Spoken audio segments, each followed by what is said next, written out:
Welcome to Story Quest. Today, I will be reading Little Woman, Chapter 21, Part 2.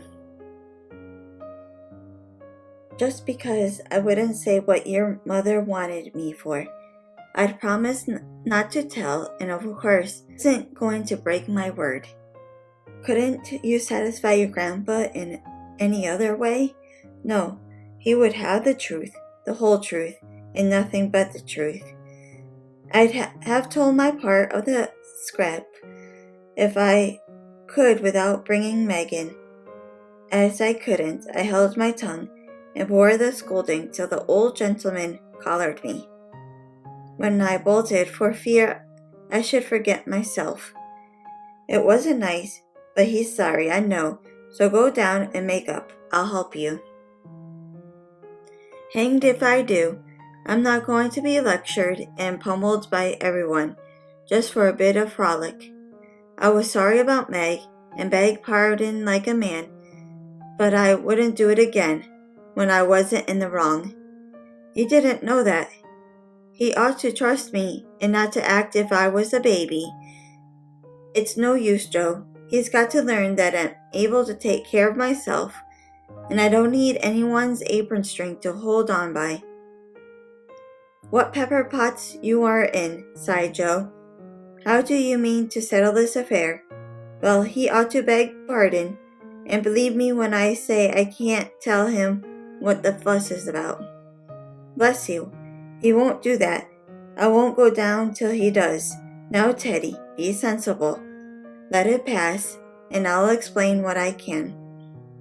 I can stay here, so what's the use of being melodramatic? I don't intend to stay here long anyway. I'll slip off and take a journey somewhere, and when Grandpa misses me, he'll come around fast enough. I dare say, but you ought to not go and worry him. Don't preach. I'll go to Washington and see Brooke. It's happy there, and I'll enjoy myself after the troubles.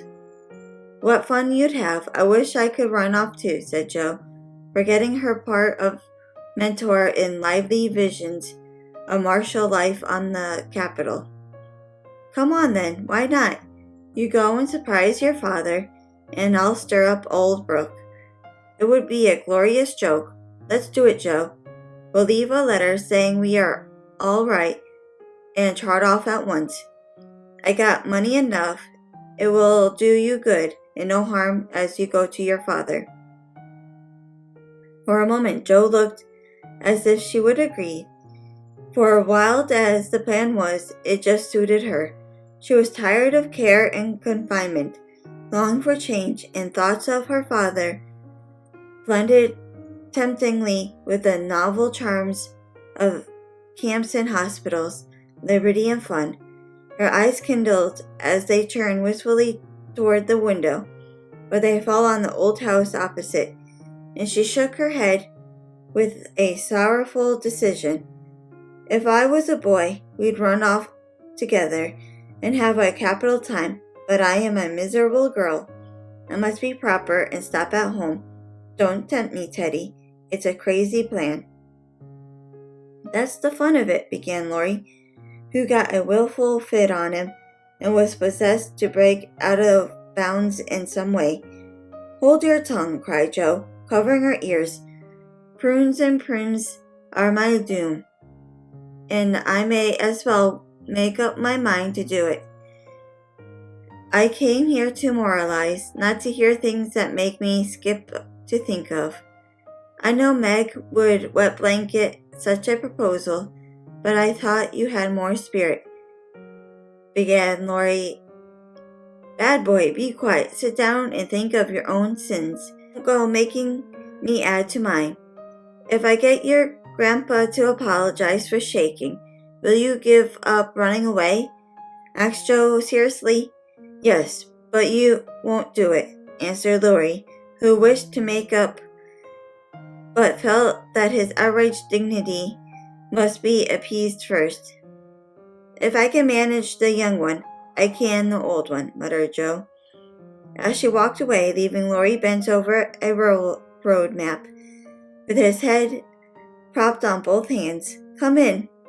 And Mr. Lawrence's gruff voice sounded gruffer than ever as Joe tapped at his door. "It's only me, sir. Come to return a book," she said blandly as she entered. "Want any more?" asked the old gentleman, looking grim and vexed, but trying not to show it. "Yes, please. I'm like old Sam so well. I think I'll try the second volume," returned Joe, hoping to propitiate him by accepting a second dose of Boswell's Johnson, as he had recommended that lively work. The shaggy eyebrows unbent a little as he rolled the steps forward the shelf where Johnsonian literature was placed. Joe skipped up, sitting at the top of the step, affected to be searching for a book, but was really wondering how best to introduce the dangerous object of her visit. Mr. Lawrence seemed to suspect that something was brewing in her mind, for after taking several brisk turns about the room, he faced round to her, speaking so abruptly that Rosalia tumbled face downward on the floor. "What has that boy been about?" Joe tried to shield him. "I know he has been up to mischief, but the way he acted when he came home. I can't get a word from him. When I threatened to shake the truth out of him, he bolted upstairs and locked himself into his room. He did wrong, but we forgave him, and all promised not to say a word to anyone," began Joe reluctantly. "That won't do. He shall not shelter himself behind a promise from you soft-hearted girls. If he's done anything amiss, he shall confess, beg pardon, and be punished. Out with it, Joe. I won't be kept in the dark." Mr. Lawrence looked so alarming and spoke so sharply that Joe would have gladly run away if she could, but she was perched aloft on the steps, and he stood at the foot, a lion in the path, so she had to stay calm and brave it out. "Indeed, sir, I cannot tell. Mother forbade it. Laurie has confessed, asked pardon, and has been punished quite enough. We don't keep silence to shield him, but someone else, and will make more trouble if you interfere. Please don't. It was partly my fault, but it's all right now. So let's forget it and talk about the Rambler or something pleasant." "Hang the Rambler. Come down and give me your word that this harum-scarum boy of mine hasn't done anything ungrateful or impertinent. If he has, after all your kindness to him, I'll thrash him with my own hands." The threat sounded awful, but did not alarm Joe, for she knew the old gentleman would never lift a finger against his grandson, whatever he might say to the contrary. She obediently descended and made a light of the prank as she could without betraying Meg or forgetting the truth. Well, if the boy held his tongue because he promised, and not from obscenity, I'll forgive him. He's a stubborn fellow and hard to manage," said Mr. Lawrence, rubbing his hair till it looked as if he had been out in a gale, and soothing the frown from his brow with an air of relief. "So am I, but a kind word will govern me when all the king's horses and all the king's men couldn't," said Joe, trying to say a kind word for her friend, who seemed to get out one scrape only to fall into another. "You think I'm not kind to him, eh?" was the sharp answer. "Oh, dear no, sir. You are rather too kind sometimes, and then a trifle hasty when he tries your patience. Don't you think you are?" Joe was determined to have it out now, and tried to look quite placid, though she quaked a little after her bold speech. To her great relief and surprise, the old gentleman only threw his spectacles onto the table with a rattle and exclaimed frankly, "You're right, girl, I am. I love the boy, but he tries my patience past bearing, and I know how it will end if we go on so. I'll tell you, he'll run away." Joe was sorry for that speech the minute it was made. She meant to warn him that Laurie would not bear much restraint, and hoped he would be more forbearing with the lad.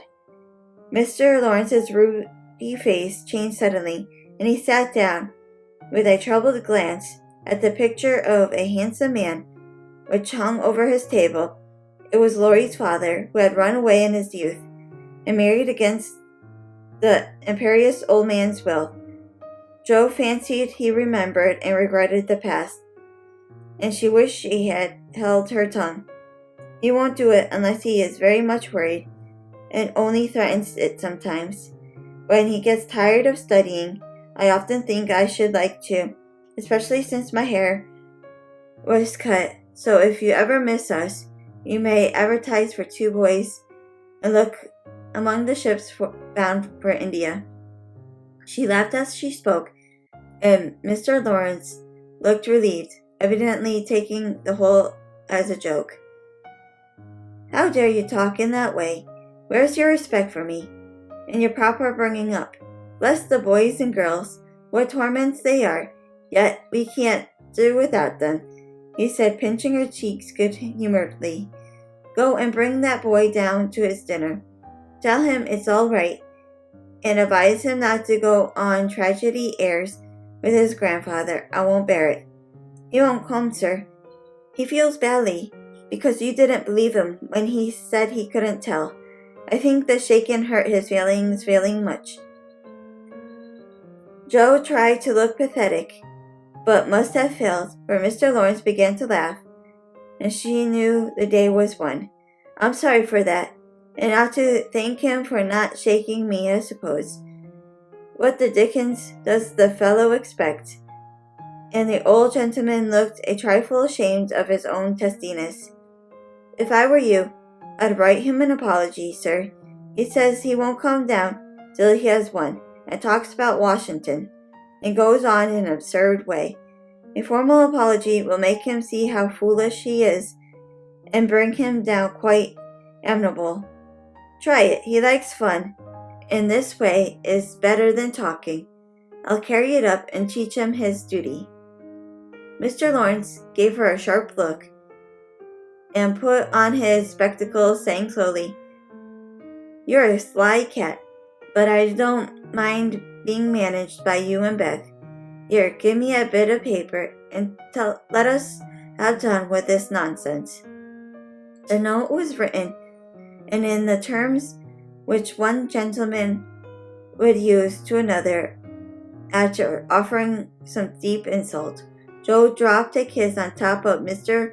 Lawrence's bald head and ran up to slip the apology under Laurie's door, advising him through the keyhole to be submissive, decorous, and a few other agreeable impossibilities.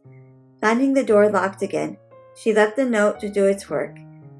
As going quietly away, the young gentleman slid down the banister and waited for her at the bottom, saying with his most virtuous expression of countenance, "What a good fellow you are, Joe. Did you get blown up at it?" Laughing. "No, he was pretty mild, on the whole." "Ah, I got it all around. Even you cast me off over there, and I felt just ready to go to the deuce." He began apologetically. "Don't talk that way. Turn over a new leaf and begin again, Teddy, my son. I keep turning over new leaves and spoiling them, as I used to spoil my copybooks. And I make so many beginnings, there never will be an end," he said dolefully. "Go and eat your dinner. You'll feel better after it. Men always croak when they're hungry." And Joe whisked out at the front door after that. "That a label on my sect," answered Laurie, quoting Amy, as he went to partake of humble pie dutifully with his grandfather, who was quite saintly in temper and overwhelmingly respectful in manner all the respect of the day. Everyone thought the matter ended, and the little cloud blown over, but the mischief was done, for though others forgot it, Meg remembered, and she never alluded to a certain person, but she thought of him a good deal, dreams more than ever, and once Jo, rummaging her sister's desk for stamps, found a bit of paper scribbled over with the words, Mrs. John Brooke. But she groaned tragically and cast it into the fire, feeling that Laurie's prank has hastened the evil day for her. Thank you for watching. If you enjoyed this video, please like, share, and comment down below. And if you have not done so already, please subscribe and hit that bell notification for future videos. And if you have a chance, check out my second channel and podcast called Viva Quest. The links are in the description box below. Thank you.